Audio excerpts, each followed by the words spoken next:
There.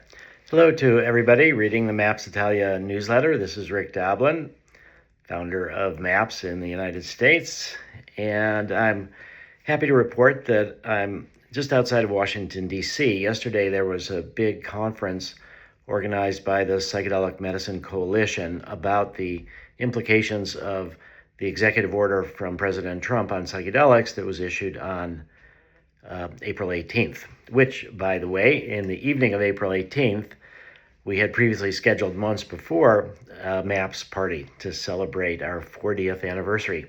So it was really, really satisfying to have the executive order on psychedelics come out the morning of our party to celebrate 40 years. The event that was yesterday, which was actually the 14th of May, was with members of Congress, members of the Trump administration, founders of multiple psychedelic companies, a variety of speakers about the implications of the executive order.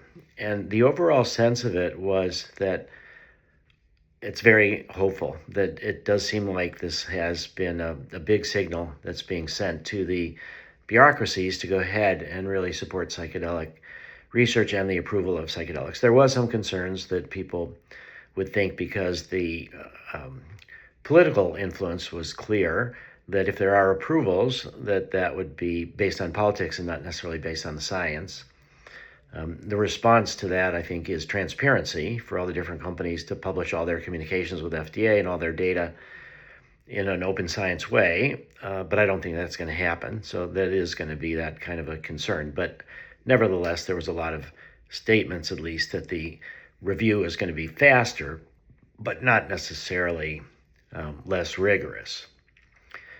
And there is a widespread anticipation that in 2026, there'll be approval for psilocybin.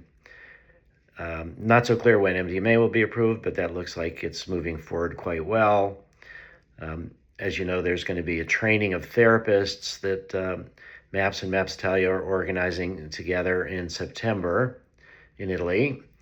And the training, of course, is general in the sense that it's a therapeutic approach that works with MDMA, but also with psilocybin, LSD, ketamine, general therapeutic approach to support what's emerging. Overall, I think this international work is really important to particularly what's going on in Australia.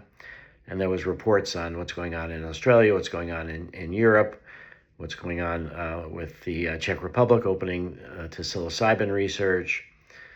And this international work is really important because it, both for where it's being done, but also because it gives a lot of support for the FDA to feel that other regulatory agencies are moving forward and pointing at the FDA's not alone out on a limb in a way. So I think that generally speaking, over the next couple years, there should be approvals for psilocybin, MDMA, LSD, 5-MeO-DMT.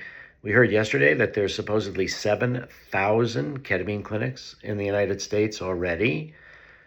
There was talk at the conference about shorter acting psychedelics, about non-psychedelic psychedelics, and diminishing the impact of therapy as much as possible. That's my biggest concern, that really the healings are not just from the drugs, and in fact, they're more from the therapy and the context than they are from the psychedelics themselves.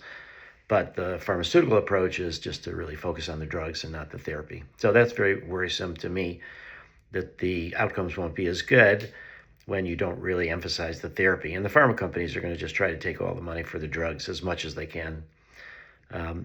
But I think there are efforts to really make it to be that the therapy is also covered by insurance companies. And in Australia, the Department of Veterans Affairs and Medibank, one